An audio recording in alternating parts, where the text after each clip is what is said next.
नमस्कार जोहार। आज के विशेष अंक में आपका स्वागत है। अभी पूरा विश्व कोरोना महामारी से ग्रस्त है और हमारा भारत भी इससे अछूता नहीं है। और यहाँ पे जो सबसे बड़ी समस्या उभर कर आई है वह है पलायन की।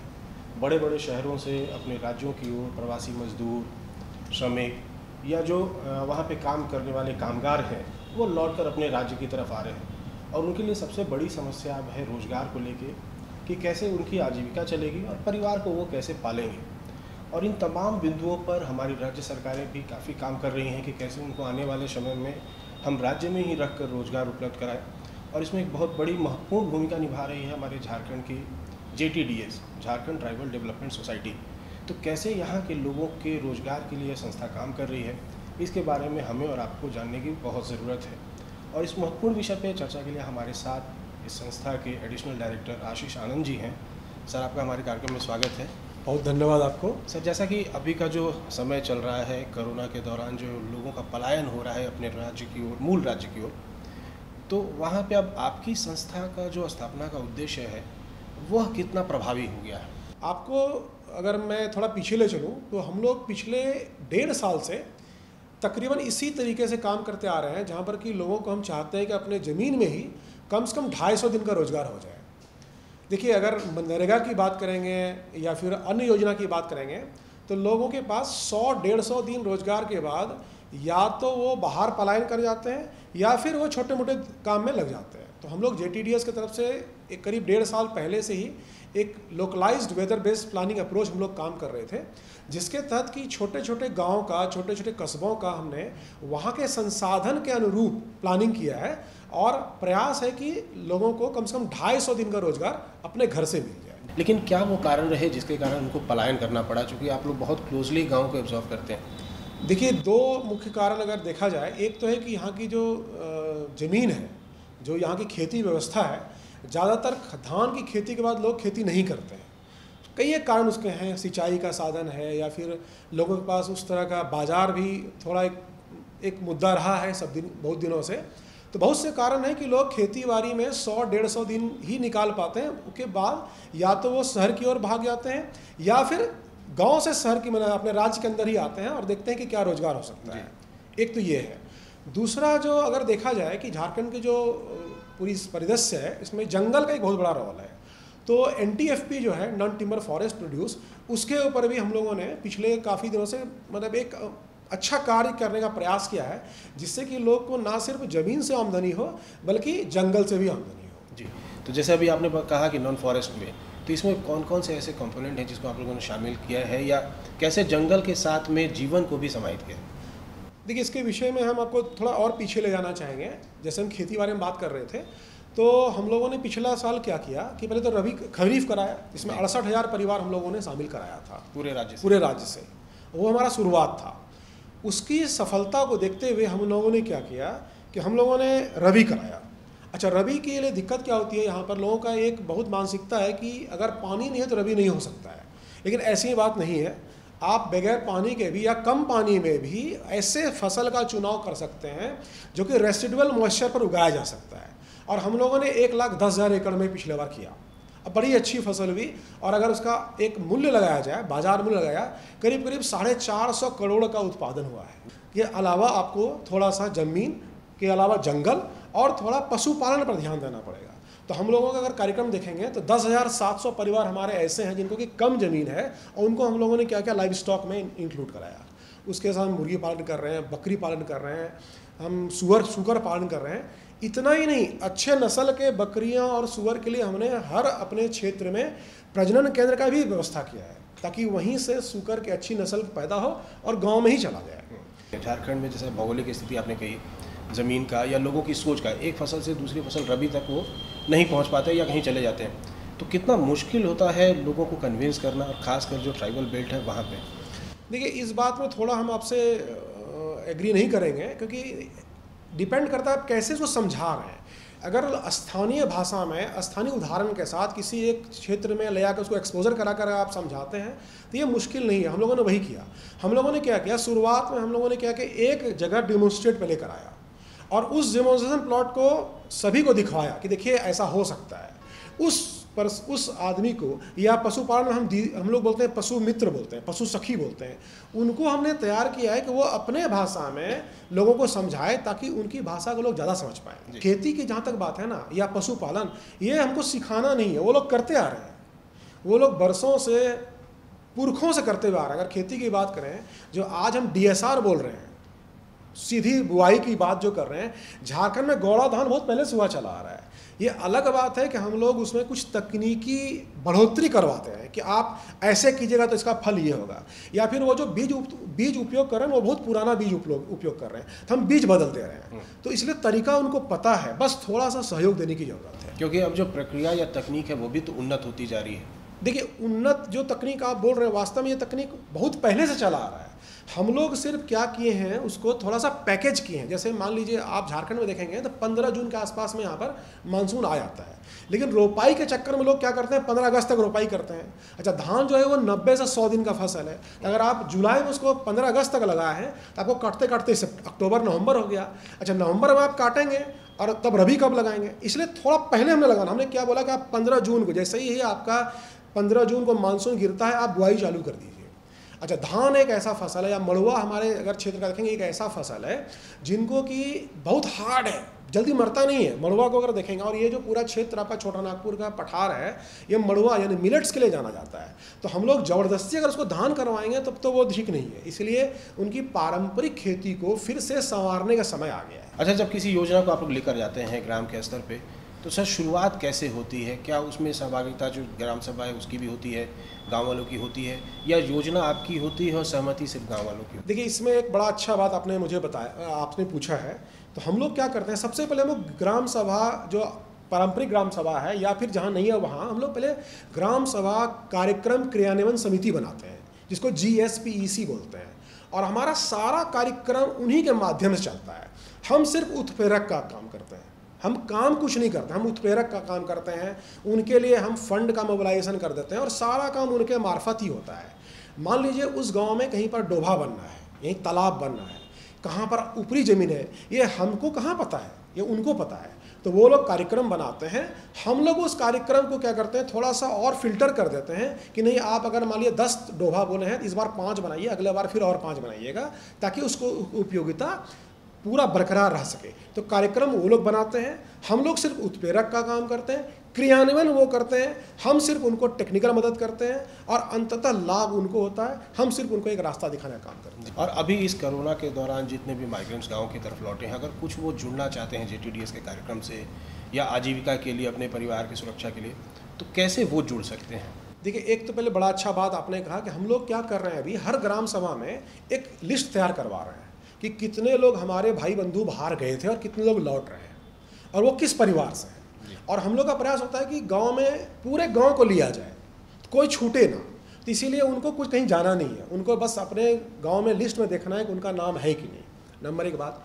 दूसरा क्या है कि हम उनके अनुसार काम करते हैं। अगर मान लीजिए उनकी इच्छा है कि हम मक्का लगाएं, तो हम मक्का में उनका मदद करेंगे। हम प्रयास, देखिए इस बार अगर हमारा खरीफ प्लान देखेंगे तो हम लोग 1,36,000 एकड़ में खरीफ का हम लोग प्लानिंग किए हैं, जिसमें 78,000 एकड़ में हम लोग खाद्यान्न करने का प्रयास कर रहे हैं।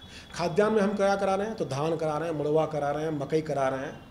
उसके अलावा हम दलहन में भी कर रहे हैं। दलहन में हम क्या कर रहे हैं, अरहर करवा रहे हैं। उसके बाद हम तिलहन भी करवा रहे हैं, सब्जी भी करा। देखिए, हम सिर्फ धान या मक्का नहीं करवा रहे हैं, क्योंकि हमारा अंततः उद्देश्य क्या है कि आदमी को 12 महीने का खाना उनके घर से हो और साथ में कम से कम 70-80 हज़ार रुपया उनको बचे साल में, ताकि उनको जो बाहर जाके 10,000-12,000 रुपया में कमाते हैं वो उनको घर में ही मिल जाए। इसलिए आप बहुत अच्छा बात कहें, और आपके माध्यम से हम सबको बताना चाहेंगे कि आने वाले समय में भी आपके गाँव में जो हमारा कार्यक्रम चल रहा है, जो 1779 गाँव में हमारा कार्यक्रम चल रहा है, वहाँ पर पूर्ण रूप से आप भागीदार बनिए, हमारे साथ जुड़िए, और हम चाहते हैं कि आप हमारे कार्यक्रम का लाभ उठाइए। बहुत सारे ऐसे इसमें किसान भी होंगे जिनके पास ज़मीनें कम हैं या नहीं हैं, उनके लिए कैसे रोजगार के नए अवसर उत्पन्न हुए? देखिए, एक तो है कि जिसके पास ज़मीन नहीं है या कम ज़मीन है, उसके लिए हम लोग पशुपालन, हमारा एक बहुत बड़ा क्षेत्र है, जहाँ पर हम शेड भी बनवाते हैं। उनको अगर बकरी की हैं तो बकरी भी देते हैं, और 1 साल तक उनका हैंड होल्डिंग भी करते हैं, मदद भी करते हैं, ताकि वो अपने व्यवसाय को बढ़ा सकें। उसमें किसान का अंशदान कितना हो? किसान का अंशदान कुछ नहीं है, बस उनको जब शेड बनेगा तो उनको अपना लेबर देना है, बाकी सारा हम देते हैं। अगर जिला की बात करेंगे, हमारा जो 14 ट्राइबल सब प्लान जिला है, जिसको हम लोग TSP जिला बोलते हैं, उस 14 जिला के 32 प्रखंड में हमारा काम चल रहा है। तो उसमें संथालपना के आपके दुमका है, गोड्डा है, साहिबगंज है, पाकोड़ है और जामताड़ा है। इधर कोल्हान में अगर आप जाएंगे तो सरायकला खरसवां है, पूर्वी सिंहभूम में, पश्चिम सिंहभूम में। और छोटा नागपुर में अगर आएंगे तो इधर लातेहार हो गया, आपका सिमडेगा हो गया, गुमला हो गया, खूंटी हो गया और रांची हो गया। इनके 32 प्रखंड में हमारा काम चल रहा है, बड़े पैमाने पर काम चल रहा है। तो इसमें आप संपर्क हम लोग बिल्कुल सबको कर सकते हैं। और 2,15,000 आबादी अभी आज के तारीख में जनजातीय आबादी हमारे JTDS के कार्यक्रम से जुड़े हुए हैं, अलग अलग माध्यम से जुड़े हुए हैं। पिछले कुछ साल का अगर देखा जाए तो हम लोग पिछले कुछ साल में खेतीबाड़ी एक प्रमुख है, जहाँ पर कि हम लोगों ने तकरीबन 1,68,000 परिवार आज खेतीबाड़ी में हमारे साथ जुड़ा हुआ है। और ये तीनों सीज़न में जुड़ा हुआ है, सिर्फ खरीफ की बात हम नहीं कर रहे। 10,700 परिवार हमारे साथ हैं जो पशुपालन में जुड़े हुए हैं, जिसमें से मुर्गी पालन है, बकरी पालन है और सूकर पालन है। और इस तीनों में हम लोगों ने उनका मार्केट लिंक भी कराया है। और पिछले 6 महीने की अगर बात करेंगे तो तकरीबन 1,72,00,000 रुपये का हमारा सिर्फ मुर्गी पालन से लोगों को आमदनी भी हुआ है। ये पिछले 6 महीने का डेटा हमारे पास जो आया है। इसके अलावा हमारा ब्रीडिंग सेंटर है हर जिला में, हर जहाँ जहाँ हमारा काम वहाँ सब जगह ब्रीडिंग सेंटर हमने बनाया है, जिसको प्रजनन केंद्र हम लोग बोलते हैं। पिछले साल हम लोगों ने जो हमारे PVTG परिवार हैं, जिसको हम लोग अति कमज़ोर जनजाति समूह बोलते हैं, संताल परगना में, वहाँ पर एक कार्यक्रम चलाया जिसको हम लोग TSP बोलते हैं, टारगेटिंग हार्डकोर पुअर बोलते हैं। ये जो परिवार हैं बेसिकली ये परिवार है जिनको ज़मीन नहीं है या पहाड़ के ऊपर रह रहे हैं, उनको कैसे जोड़ा जाए, पहाड़िया ट्राइब्स। तो उनके लिए हमारा जो कार्यक्रम है वो हम लोग संथाल परगना के 4 जिला में अभी हम लोग कर रहे हैं 5,000 परिवार के साथ। और अगले कुछ ही समय में, हो सकता है दशहरा के पहले, हम लोग और 5,000 परिवार इस छोटा नागपुर और कोल्हान में हम लोग लेंगे। जो आदिम जनजाति परिवार हैं आप देखेंगे तो उनके पास ज़मीन लगभग नहीं के बराबर है, पहाड़ के ऊपर रह रहे हैं या बहुत कम है। तो उनके साथ सबसे पहले तो हम लोग जो ज़मीन, जितना भी ज़मीन है उसमें हम लोगों ने क्या किया, बाजरा या आपका मक्का, जो लोग पारंपरिक करते हैं, बरबट्टी खेती हमने करवाया था। और बड़ा आपको अच्छा लगेगा कि बरबट्टी पिछले हम लोग ने उनके एरिया में जो उत्पादन हुआ था वो पारंपरिक उत्पादन से लगभग 8 गुना तक अधिक उत्पादन हुआ था, जो हमारे तकनीक से उन्होंने किया था। और उसकी बाज़ार में अगर उन्होंने जो बेचा है, जैसे 35 रुपये किलो पहले बिकता था, वो 50 रुपये किलो तक उनको हम लोग दिलवाया है, मार्केट हमने लिंक करवाया था। एक तो वहाँ से उनको फ़ायदा हुआ। दूसरा क्या हुआ कि हर परिवार को हम लोग कुछ ना कुछ व्यवसाय से जोड़े थे, चाहे वो बकरी पालन हो या मुर्गी पालन हो, चाहे वो दुकानदारी ही क्यों नहीं हो। तो इन सब से क्या हुआ कि उनकी जो निर्भरता थी महाजन के ऊपर में, या उनकी जो निर्भरता थी आपकी कर्ज लेने में, वो सब निर्भरता थोड़ी घटी है। जैसे अभी बात हम लोग कर रहे हैं, आपने अभी बाजार व्यवस्था की बात की, जो ट्राइबल्स हैं उनको आप लोगों ने रोज़गार दिया, चाहे पशुपालन के क्षेत्र में चाहे कृषि के क्षेत्र में। लेकिन जब उत्पादन परिपक्व होता है, उसको बाजार तक पहुंचाने की बात होती है, तो वहाँ पे बिचौलिए थोड़ा हावी हो जाते हैं। तो वहाँ पे कैसे कंट्रोल कर रहे हैं? देखिए, आप तो बहुत सही बात बता रहे हैं। हम लोग 2 तरीके से काम कर रहे हैं। एक तो कर रहे हैं कि जो बिचौलिए, जिनको ना बोल के अगर एजेंट हैं, उनको हम चाहते हैं कि हमारे मेन स्ट्रीम में आ जाए, उनको हम लिंक कर देते हैं कि तुम ही हमारे यहाँ से टमाटर खरीदो, रेट ये होगा, तुम्हारे अनुसार रेट नहीं तय होगा। क्योंकि मैन दिक्कत कहाँ है, देखिए बिचौलिए से दिक्कत नहीं, दिक्कत है कि रेट कम मिलता है। अगर 4 रुपया किलो बने टमाटर मिलेगा तो किसान को कहाँ फ़ायदा होगा? हमारे किसान भी भूले हैं। तो इसलिए रेट पहले ही हम लोग उनको बोलते हैं कि ये रेट में आपको मिलेगा, नंबर 1 बात। दूसरा क्या कर रहे हैं हम लोग कि हम लोग बड़े पैमाने पर, हमारे यूथ ग्रुप है, हमारे क्षेत्र में हम लोगों ने यूथ ग्रुप बनाया है, युवा समूह बनाया है। 811 युवा समूह हमारे ग्रुप आज के हैं। उनमें से कई युवा समूह को हर जिला में हम लोग मार्केटिंग के लिए तैयार कर रहे हैं, उनको ट्रेनिंग दिए हैं, एंटरप्रेन्योरशिप ट्रेनिंग दिए हैं कि कैसे करके वो बाजार के साथ मोल भाव करके यहाँ के सामान को वहाँ बेच सकते हैं। तो बरबट्टी में ही हुआ। बरबट्टी में अगर देखेंगे तो हमारा प्रोडक्ट नेपाल तक गया, हमारे यूथ ग्रुप ने नेपाल तक उसको भेजा। वो खुद नेपाल नहीं गए, लेकिन वहाँ के व्यापारी संपर्क करके भेजा। उसी तरह इस साल अगर देखेंगे, हम लोगों ने 10,000 एकड़ में इस बार हम लोग, सॉरी गलती मैंने बोला, माफ़ कीजिएगा, हम लोगों ने 4,000 एकड़ में इस बार तरबूज लगाया था और उसका उत्पादन बड़ा अच्छा हुआ था, सारे जिला में लगाया था। उस तरबूज का हम लोगों ने ना सिर्फ अपने यूथ ग्रुप के माध्यम से बिक्री करवाया, बल्कि हमारे जो बड़े बड़े जैसे रिलायंस फ्रेश वगैरह से भी हमने बात किया था। हालांकि उनसे हमारी बात नहीं हो पाई, फलीभूत नहीं हो पाया, लेकिन उनसे भी हमारे यूथ ग्रुप ने बात किया था, बड़े ट्रेडर्स के साथ। और आपको बड़ा खुशी होगा जान के कि हम लोगों ने ऑनलाइन पोर्टल भी यूज़ किया था, ई-नेम वगैरह भी हम लोगों ने यूज़ किया था। आप लोगों ने अगर समाचार पत्र देखा उसमें हमने हमारा निकला भी था। और सिर्फ तरबूज खरबूज की और अगर बात किया जाए तो तकरीबन हम लोग के क्षेत्र से इस बार 6.5 करोड़ का तरबूज जो है हमारे किसानों को पैसा गया है। जी अच्छा, ये अभी तमाम जो बातें आप कह रहे थे उसमें तकनीक का भी बहुत बड़ा योगदान है, जिसमें आपने कहा कि नेपाल तक हमने सामान भेजा या ई-नेम के मार्फत जो है तरबूज और खरबूज भेजा। तो आप टेक्नोलॉजी को कैसे उसमें आप लोग यूज़ कर पाए? देखिए क्योंकि ये बाजार का तो है, हाँ। एग्रीकल्चर में या बाकी सब चीज़ों में। देखिए हम लोग ना अकेले नहीं हैं, आप अगर देखें ना एक पूरी टीम है। इस टीम में कुछ टेक्निकल लोग भी हैं, हमारे कुछ टेक्निकल सपोर्ट एजेंसी भी है। जैसे हम लोगों ने बाहर से भी कुछ संस्था को लिया है जो हमारे डे टू डे में टेक्निकल मदद करते हैं। इसके अलावा जो IFART जो है जो जिसका ये प्रोजेक्ट है, international finance for agricultural development, उनके भी वैज्ञानिक आते रहते हैं। अच्छा, दूसरा क्या है कि जो BAU है, बिरसा एग्रीकल्चर यूनिवर्सिटी है, या पलांडू है, या जो राज्य की और भी जो तकनीकी विशेषज्ञ हैं, उनको भी हमने एक पैनल में रखा हुआ है। और उनसे भी समय समय पर, जैसे कि अगर आपने पूछा कैसे किया, तो तरबूज कब लगाना है ताकि अच्छा रेट मिले, या बरबट्टी में कौन सा तकनीक उपयोग करना है, हमने आपको बताना मैं चाहूँगा कि हम लोग जो पहाड़िया के साथ काम कर रहे हैं उसमें हम लोग केमिकल फर्टिलाइजर का यूज नहीं कर रहे हैं और ना ही केमिकल पेस्टिसाइड का यूज़ कर रहे हैं। हम लोग नीम बेस्ड का यूज़ कर रहे हैं। तो कैसे नीम का बनाना है वो भी गांव में ही बन रहा है, निमास्त्र ब्रह्मास्त्र गांव में ही बनाया जा रहा है। तो उसमें हमारा एक पूरा पैनल है और हम लोग अकेले नहीं हैं, क्योंकि अकेले ही हम कर भी नहीं सकते। सर, इसी पे जानना चाह रहे हैं कि जो पूरा सिस्टम है, चूँकि आप लोगों ने योजना बनाई, नीतियाँ बनाई, उसको इम्प्लीमेंट करना है ग्रास रूट पे जो आपके वर्कर काम कर रहे हैं, तो उसको मॉनिटर करने की क्या तकनीक है, कैसे आप लोग पूरा मॉनिटर करते हैं? देखिए इसमें दो चीज़ है। एक तो है कि हमारा हर जिला में, हर ब्लॉक में FNGO है, उसमें हम लोग रखे हुए स्टाफ जो कि डे टू डे में डेटा कलेक्ट करता है। इसके अलावा जिला स्तर पर हमारा एक अधिकारी है जिसको हम लोग मॉनिटरिंग के लिए रखे हुए हैं। उसका काम ही है कि सैंपल में 10% सैंपल चेक करके आएगा कि क्या जो बताया गया है वो फलीभूत हो रहा है कि नहीं हो रहा है, रैंडम, एकदम रैंडम।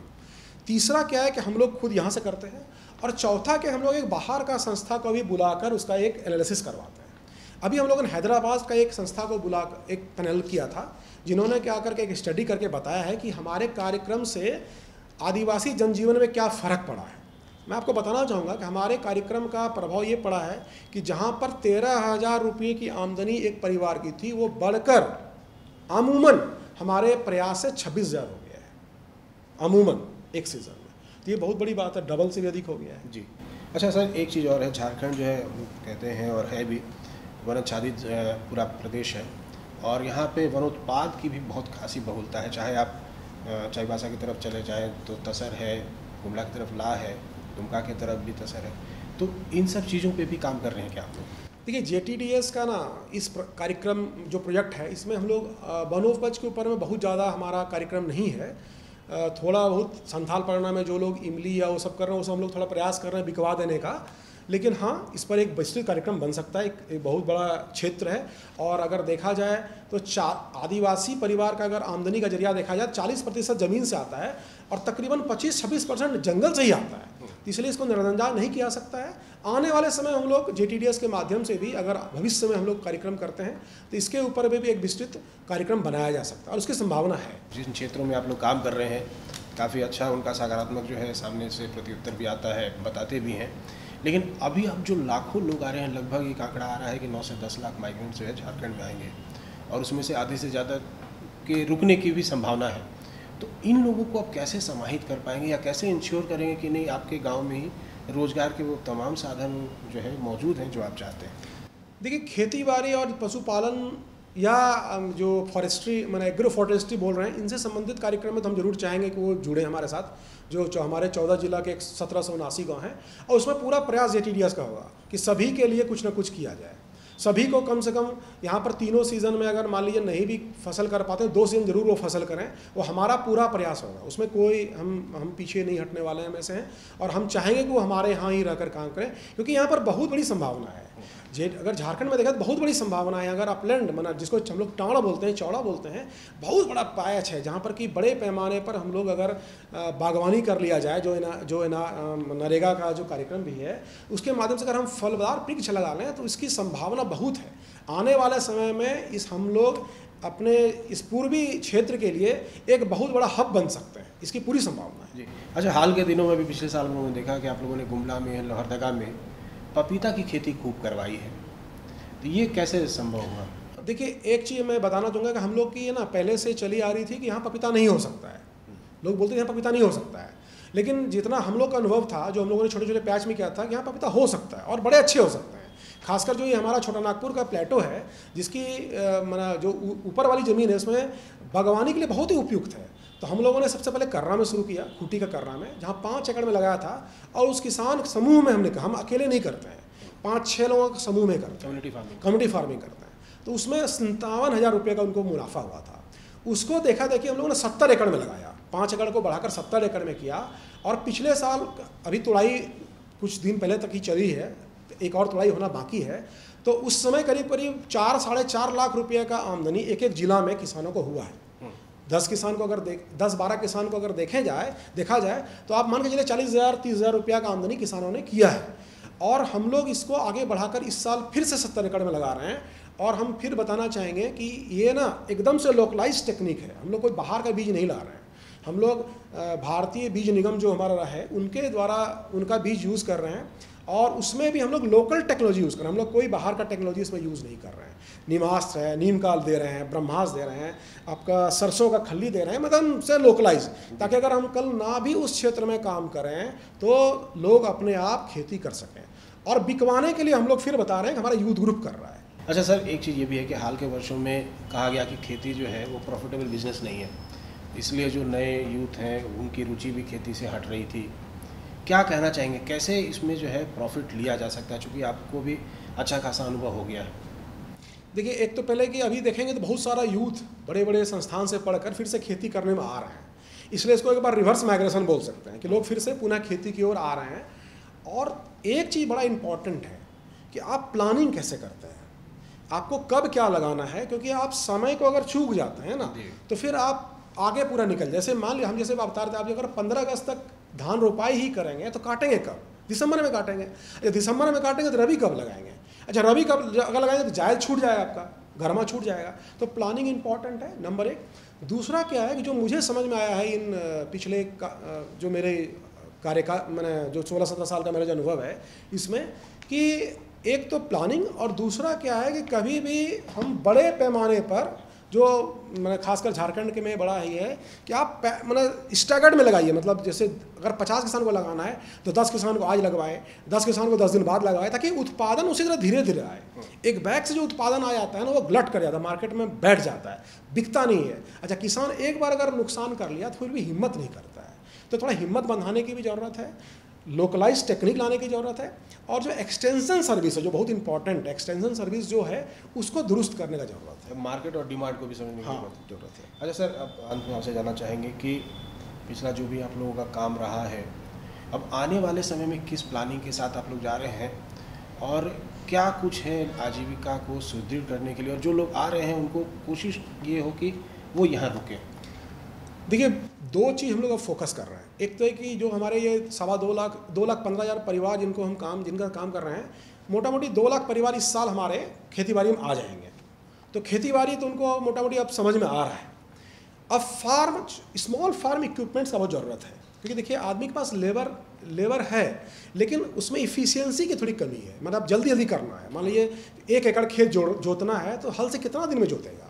तो हम लोग स्मॉल फार्म इम्प्लीमेंट्स के ऊपर इस बार फोकस कर रहे हैं। इस बार हम लोग खरीफ में चाह रहे हैं कि 1 लाख परिवार तक हम लोग स्मॉल फार्म इम्प्लीमेंट्स के जरिए पहुँचें, ताकि उन्नत तकनीक साथ में स्मॉल फार्म इम्प्लीमेंट्स, और ये ना मोटर वाला नहीं होगा, हम लोग चाहते हैं मैनुअल वाला हो, अगर और मोटर वाला हो छोटा मैनुअल हो, ताकि मेंटेनेंस का कॉस्ट ना आए। क्योंकि बड़े बड़े मशीन अगर आप दे देंगे ना, एक तो पहले वो यहाँ का जोत छोटा है तो उसमें चलता नहीं है, और दूसरा उसमें मेंटेनेंस कॉस्ट बहुत ज़्यादा है। तो छोटा मशीन हम देने का प्रयास कर रहे हैं, इस बार देंगे, नंबर एक। दूसरा क्या है कि हम लोग अब धीरे धीरे, मतलब अभी तक जो हम लोग का था वो था फूड सफिशिएंसी प्लस 70-80 हज़ार रुपया।